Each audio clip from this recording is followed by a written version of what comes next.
दोन वेगवेगळ्या घटनेत दोघे जण पाण्यात बुडाले। मांगोली येथे शेतकऱ्याचा तर ठिकपुर्ली येथे महिलेचा मृत्यू।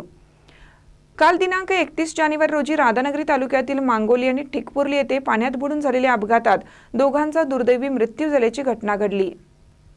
आता 1 रुपयात साड्या, जेंट्स वेअर, किड्स वेअर, महाराष्ट्रातील सर्वात मोठा सेल रवींद्र वस्त्र निकेतन सलगरे व शाखांमध्ये। चंद्रकोर साड्या, डिझायनर वर्क साड्या, फ्रॉक, शरारा, गरारा, लेगिन, प्लाझो फक्त 1 रुपयात। Boys pant shirts, lower, kurti 1 रुपयात। थंडीसाठी ब्लँकेट, जॅकेट, स्वेटर, पडदे, पिलो, पर्स, बॅग फक्त 1 रुपयात। बाय 2 गेट 1 फ्री यासह असंख्य व्हरायटीत कपडे उपलब्ध। परा करा, ऑफर फक्त 26 जानेवारी ते 5 फेब्रुवारी पर्यंत। रवींद्र वस्त्र निकेतन सलगरे व सर्व शाखा।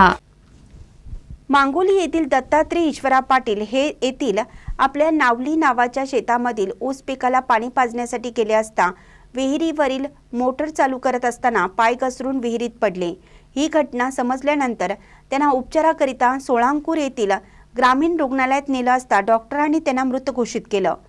तर टिकपुर्ली येथील वैशाली सर्जेराव कांबळे 40 वर्षीय महिला सकाळी 10:30च्या सुमारास कॅनॉलमध्ये कपडे धुण्याकरिता गेली असता पाय घसरून पडल्यामुळे मृत झाल्याची दुसरी घटना घडली आहे।